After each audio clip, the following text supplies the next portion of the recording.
मैं एक खाते पीते घराने से ताल्लुक रखता था। हमारी फैमिली कोई बहुत बड़ी नहीं थी। मैं, मेरी बहन, अम्मी और अब्बू थे। अब्बू की अपनी कपड़ों की छोटी मोटी दुकान थी और फैमिली बड़ी ना होने की वजह से हमारा खुशहाल घराना था। अब्बू और अम्मी हम दोनों से बहुत प्यार करते थे क्योंकि हमें उनकी कुल कायनात थे। उन्होंने हमें बेहतरीन स्कूल में तालीम दिलवाई थी। यहाँ तक तो सब ठीक था, लेकिन मेरी आदतें बहुत खराब हो रही थी। उसकी वजह शायद मेरे दोस्त थे जो कि मुझसे भी ज्यादा अमीर थे। वो हर वक्त कोई ना कोई घटिया हरकत करते रहते थे। पहली पहल तो मुझे ये सब बहुत बुरा लगा, लेकिन फिर मैं भी उनमें शामिल हो गया। कभी अम्मी अब्बू ने भी कोई नसीहत नहीं की थी। वो सिर्फ हमें एक ही नसीहत करते कि दिल लगाकर पढ़ना और अच्छे नंबर लेकर आना। इस तरह हमें खुली छुट्टी मिल गई और अम्मी हमेशा मुझे अब्बू से बचा लेती थी। वो मेरे लिए पूरी दुनिया से लड़ने को तैयार थी। उनको अगर कोई ये कह देता कि तुम्हारा बेटा बिगड़ रहा है, तो वो उस पर बरस पड़ती थी। इस तरह मैं समझ गया कि माँ के होते हुए मुझे कोई कुछ नहीं कह सकता। इस तरह मैं खुलकर बदतमीजियां करने पर उतर आया। अब स्कूल में जिन दोस्तों से मुझे चिढ़ थी कि वो बहुत बुरी बातें करते हैं, मैं उनके साथ बैठा था, और वो जो मुझे मस्जिद की कड़ी कहते थे, अब वो मुझसे हर बात कहते जो मुझे बुरी लगती थी। लेकिन अब मुझे वो बातें बुरी कहाँ लगती थी। अब तो मेरा उनके बगैर दिल ही नहीं लगता था। यूं मैं गुमराह होता गया और गुनाहों की दलदल में धंसता गया। फिर एक बार हमारे स्कूल में पार्टी थी। उस पार्टी में यूनिफॉर्म नहीं, बल्कि घर के नए कपड़े पहनकर जाना था। खाना अपनी तरफ से लेकर आना था और मोबाइल कैमरे वगैरह भी लाना था। फिर वो दिन भी आ गया। स्कूल में हर तरफ जैसे रंग ही रंग बिखरे हुए थे। एहसन और शहरोज अपने कैमरे लाए हुए थे और हम सब एक जगह छुप कर लड़कियों की फोटो बनाने लगे। किसी लड़के ने हमें देख लिया और हमारे क्लास टीचर को बता दिया, जिससे हमें बहुत डांट पड़ी। फिर कुछ दिन बाद हमारी क्लास में सर सरफराज साहब आए, जो कि हमें किरत पढ़ाते थे। उन्हें भी वो बात पता चल गई थी और फिर वो नरम लहजे में समझाने लगे कि ये बात बहुत बुरी है। लेकिन हम बेजार से बैठे थे। तभी सर बोले, देखो बेटा, अभी तुम लोगों को हमारी बातें गलत लगती हैं। जब तुम लोगों पर गुजरेगी तो तब तुम्हें पता चलेगा। अगर कोई तुम्हारी बहन के साथ ऐसा करे तो तुम लोगों को कैसा लगेगा। फिर ऐसा ने खड़े होकर कहा, सर, मेरी तो बहन ही नहीं, माँ तो है। सर के कहने पर वो ढिठाई से मुस्कुराया। इससे क्या होता है? देखो बेटा, ये मत समझना कि तुम किसी की बहन के साथ बदतमीजी करोगे तो तुम्हारी बहन महफूज रहेगी। नहीं, ये कुदरत का इंसाफ है। जब तुम बुरा करोगे तो तुम्हारी बहन के साथ भी जरूर बुरा होगा, और फिर देखना, तुम्हारी एक गलती तुम्हारी पूरी जिंदगी में तूफान खड़ा कर देगी। लेकिन हमने उनकी किसी बात पर ध्यान नहीं दिया और अपने कामों में मशगूल होकर अपनी जवानी की सीढ़ी पर कदम रखा। फिर क्या था, अब हम पूरा काम करने लगे थे। लड़की को देखते, उससे दोस्ती करते, फिर प्यार में मुब्तला करते और होटल के कमरे में ले आते, जिसमें एहसन और शहरोज पहले से ही मौजूद होते, और उस पर भूखे भेड़िए की तरह झपटते। वो लड़की रोती चिल्लाती, लेकिन उसकी चीखें कमरे में दब कर रह जाती और हम लोग मिलकर एंजॉय करते। फिर एक दिन मैं किसी लड़की को उजाड़ कर घर पहुंचा तो घर में एक भोली भाली मासूम लड़की को देखा। इससे पहले कि मैं उससे कुछ पूछता, अम्मी ने उस लड़की से कहा, जाओ शाजिया बेटी, ये तुम्हारा बड़ा भाई है अदील। वो मासूम सी भोली भाली हसीना मुस्कुराती हुई मेरी तरफ आई और कहने लगी, सलाम भैया। उसने सर झुकाया ताकि मैं उसके सर पर हाथ रखूं, लेकिन मैंने आगे बढ़कर ढिठाई से उसे बाहों में भर लिया, जिसका उसने कोई खास नोटिस नहीं लिया, और शर्माती मुस्कुराती थोड़ी दूर होकर खड़ी हो गई। तभी अम्मी बोली, बेटा, ये शाजिया है, अब ये हमारे साथ हमारे घर में ही रहेगी। इसे भी तुम अपनी छोटी बहन ईमन की तरह समझना। अम्मी ने कहा, और शाजिया, ये आज से तुम्हारा बड़ा भाई है और तुम भी मेरी तरह इस पर अपना हक जताना। ईमन ने मुस्कुराते हुए कहा था। शाजिया देखने में तो भोली भाली लड़की लगती थी, लेकिन वो गजब की खूबसूरत और हसीन थी। शाजिया अम्मी के दूर परे की एक रिश्तेदार की बेटी थी। अम्मी और शाजिया की माँ बहुत अच्छी दोस्त भी थी। शाजिया के दो भाई थे। उसके माँ बाप वफात पा चुके थे दोनों भाई भी शादीशुदा थे और वो उसकी जरा भी परवाह नहीं करते थे। दोनों अपनी बीवियों में मस्त थे और उसकी भाभियां उससे खार खाती थी। आए दिन हमसे झगड़ा करती थी, इसलिए वो अम्मी के साथ आ गई थी। अम्मी तो वैसे भी हुकूकुल इबाद से वाकिफ थी, सो वो उसे खुशी से साथ ले आई और यूं मासूम सी भोली भाली शाजिया बेफिक्र होकर इसे अपना घर समझने लगी।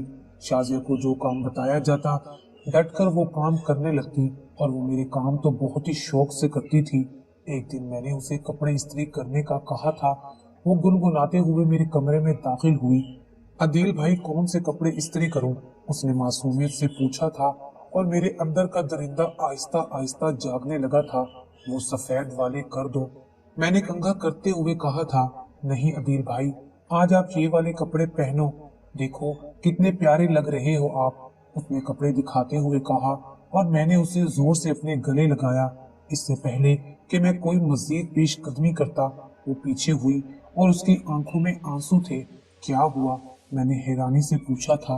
कुछ नहीं भैया, मैं सोच रही थी कि इतना प्यार तो कभी मेरे सगे भाई ने भी नहीं किया जितना आप करते हैं।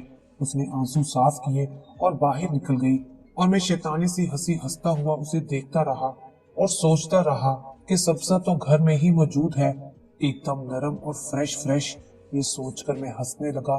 मुझे बहुत शैतानी ख्याल आ रहे थे और मैं ये भी नहीं सोच सका कि वो भोली भाली लड़की मुझे भाई मानती है और वो तो इतनी मासूम है कि मेरी हर बुरी बात को समझती ही नहीं, बल्कि वो समझती है कि मैं भाई होने के नाते उसे गले लगाता हूँ। फिर कुछ दिन बाद सब घर वालों को मोहल्ले में किसी की शादी में जाना था। शाजिया ने जाने से इनकार कर दिया और मैंने भी मौका गनीमत जानकर इनकार कर दिया। इतना अच्छा मौका फिर नहीं आ सकता था। सारे अफराद जा चुके थे तो मैं नहाने के लिए वॉशरूम में घुस गया। मैं कुछ देर पानी बहाता रहा, फिर मैंने शाजिया को आवाज दी। वो समझी कि शायद मैं कपड़े मांग रहा हूँ। वो पहले भी अक्सर मुझे कपड़े देने आया करती थी। वो कपड़े लेकर आई तो मैंने उसकी कलाई पकड़ ली। भैया, क्या कर रहे हैं? ये ले कपड़े, मेरी कलाई छोड़े। उसने दीवार का सहारा लिया और कपड़े मुझे देकर वापस अंदर चली गई। मैंने शलवार पहनी और फिर बाहर निकल आया। शाजिया अंदर अपने कपड़े तब्दील कर रही थी। मेरे अंदर का दरिंदा पूरी तरह जागने लगा। मैं अंदर दाखिल हो गया। शाजिया ने बुखला कर दुपट्टा आगे किया और कहने लगी, सॉरी भैया, मैंने कुंडी नहीं लगाई, आप बाहर जाए, मैं अभी आती हूँ। उसके चेहरे पर हवाइयां उड़ रही थी। मैं उसके करीब गया तो वो कहने लगी, ये आप क्या कर रहे हैं भैया? बहनों से भी ऐसा मजाक करते हैं क्या? वो रूहानी होकर बोली थी, लेकिन मैं बेपरवाह आगे बढ़ा। प्लीज मुझे अपने करीब आने दो, मैंने मुस्कुरा कर कहा था। भैया प्लीज, आप बहन भाई जैसे पाकीज़ा रिश्ते की तौहीन कर रहे हैं। वो 2 कदम पीछे हटी। देखो शाजिया, किसी को पता भी नहीं चलेगा। मैं एकदम आगे बढ़ा और उसको पकड़ लिया। भैया मुझे छोड़ें, खुदा का वास्ता अदील, मुझे छोड़ो, खुदा के कहर से डरो, तुम्हारी भी बहन है। या अल्लाह, वो रोती रही, लेकिन मैंने अपना काम पूरा किया। फिर उसे इसी हालत में छोड़कर मैं बाहर निकल गया। सब लोग शादी से वापस लौटे तो उसे इस हालत में देखकर सबके पैरों तले से जमीन निकल गई। अम्मी ने भागकर उसे कपड़ों से ढांपा और एमन उसे गले लगाकर रोने लगी। फिर अम्मी ने उससे पूछा तो उसने मेरा नाम लिया और मैं साफ मुकर गया। मैंने कहा कि जब आप लोग गए थे तो मैं घर से चला गया था, लेकिन जब मैं वापस लौटा तो मैंने एक आदमी को घर से बाहर जाते हुए देखा था। जब शाजिया ने मेरी तरफ इशारा किया तो मेरी अम्मी सख्त तैश में आ गई और उसे बुरा भला कहने लगी। मैंने तुझे घर में पनाह दी और तूने मेरे ही बेटे को फंसाना चाहा। काश मुझे मालूम होता कि तुम कितनी बुरी लड़की हो, इसलिए तो तुझे भाइयों ने भी निकाल दिया। वो रोती रही, सफाई देती रही, लेकिन किसी ने उसकी बात नहीं सुनी, किसी ने उसके साथ इंसाफ नहीं किया। मैं एक कोने में खड़ा उसे देखता और मुस्कुराता रहा, यहाँ तक कि अम्मी ने उसे घर से बेदखल कर दिया। तभी मैं भी बाहर निकल आया। देखो शाजिया, मैंने कहा था ना कि किसी को मत बताना। अब देखा तुम्हारा क्या हाल हुआ है। अब कहाँ जाओगी? अगर तुम मेरी बात मानो तो मैं तुम्हें इस घर में वापस ले जा सकता हूँ। मैंने घटियापन की हद कर दी। उसने एक जोरदार थप्पड़ मेरे मुंह पर मारा और कहा, घटिया इंसान, तू मेरी इज्जत से खेला है, देखना कल मेरा बदला कोई तुमसे जरूर लेगा। इस दुनिया में किसी ने मेरे साथ इंसाफ नहीं किया, लेकिन ऊपर वाला जरूर इंसाफ करेगा। ये कहकर वो रोती हुई चली गई। उसके बाद वो अपने भाइयों के घर गई। कैसे गई मुझे नहीं पता, लेकिन वहां भी उसकी कहानी सुनने के बाद भाभीियों ने उसे ही गलत कहा, उस पर ही इल्जाम लगाकर उसे घर से बाहर निकाल दिया। उसने हर वो दरवाजा खटखटाया जो वो जानती थी, लेकिन सबने उसे बाहर कर दिया। वो पागलों की तरह गली गली नुक्कड़ नुक्कड़ फिरती रही। कहीं उसने कुछ मर्दों को खड़े देखा और अंधाधुंध भागने लगी। अदील के बाद उसका हर रिश्ते से एतबार उठ चुका था। वो समझी कि वो मर्द भी उसका जिस्म नोचने के लिए खड़े हैं। भागते भागते किसी चीज से टकराई और उछलकर सड़क पर जा गिरी। वहां से आते ट्रक ने उसके जिस्म की धज्जियां उड़ा दी। उसके मरने के बाद उसका किस्सा दब कर रह गया। किसी ने मुझ पर केस नहीं किया, और तो और किसी ने ये भी नहीं देखा कि वो मासूम सी लड़की किस चीज से टकराई थी। वो मेरी बाइक थी, और वो भी मैंने जानबूझकर किया ताकि कोई मुझ पर केस ना कर सके कि मैंने उस लड़की का रेप किया है। और फिर मैं थोड़ी दूर जाकर खड़ा हो गया। जब उसने अपनी आखिरी सांसें ले ली, तब मैंने सुकून की सांस ली और खुद को हल्का फुल्का महसूस करने लगा। अब हमारे घर में शाजिया का जिक्र नहीं होता था। ऐसा लगता था कि वो कभी हमारे घर का हिस्सा थी ही नहीं। अब्बू और अम्मी अपने कामों में मशगूल हो गए और मैं अपने कामों को फिर से करने लगा। इस वाक्य को गुजरे साल हो गया कि एक दिन मजहर शाजिया का भाई उससे मिलने आ गया। हम सब हैरान हुए कि इन्हें शाजिया के बारे में मालूम ही नहीं था, हालांकि शाजिया अपने घर भी नहीं गई थी। अम्मी ने उसे सारा वाक्य बताया तो वो यकदम तैश में आ गए, लेकिन अम्मी ने उसे बेइज्जत करके घर से निकाल दिया।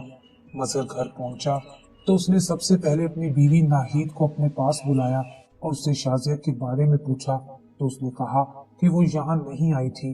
जब मजहर ने उसे डांटा तो उसने सब कुछ बता दिया कि उसने उसे अपने घर में ही नहीं आने दिया।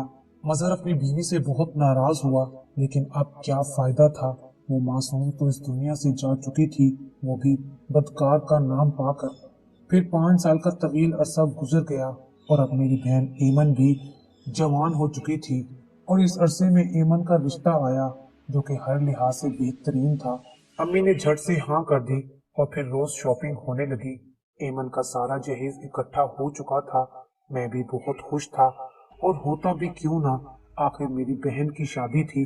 और जहाँ तक शाजिया का किस्सा था, उससे तो मैं बिल्कुल भी शर्मिंदा नहीं था, क्योंकि मैंने तो शाजिया जैसी कई लड़कियों को उजाड़ा था और मुझे कोई पछतावा भी नहीं था।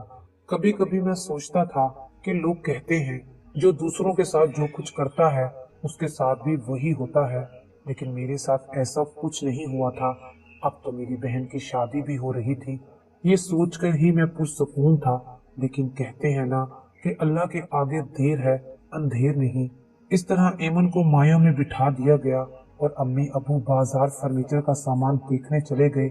मैं एमन के पास आया और कहा कि तुम खाना मत बनाओ, मैं होटल से लेकर आता हूँ। मैं मुस्कुराता हुआ बाहर निकल गया। होटल हमारे घर से थोड़ी ही दूरी पर था, इसलिए खाना लेते हुए मुझे कुछ देर हो गई। खैर, मैं खाना लेकर वापस आया तो मैंने अपने कमरे के सामने लोगों का हजूम देखा, जिन्होंने हाथों में मोबाइल ले रखे थे। मैं भीड़ को चीरता हुआ अंदर दाखिल हुआ तो साकित रह गया। सहन में मेरी बहन बरहना हालत में पड़ी हुई थी।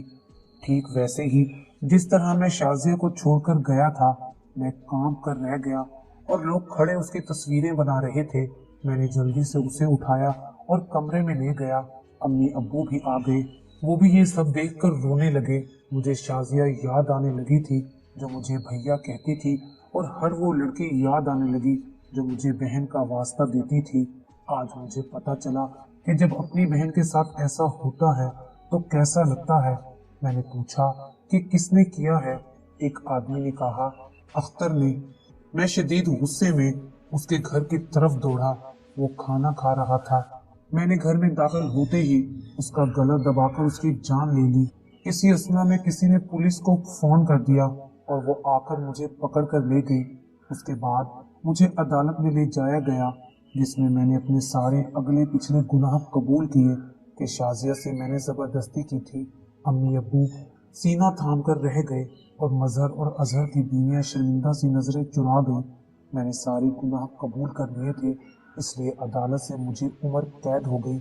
आज पूरे 11 माह हो गए हैं मुझे जेल में बैठे हुए, और इस सब का मैं खुद जिम्मेदार हूँ। मैंने अपनी जिंदगी अपने हाथों से खत्म कर डाली। शाजिया सही कहती थी कि कुदरत जरूर इंसाफ करेगी, और वो ठीक कहती थी।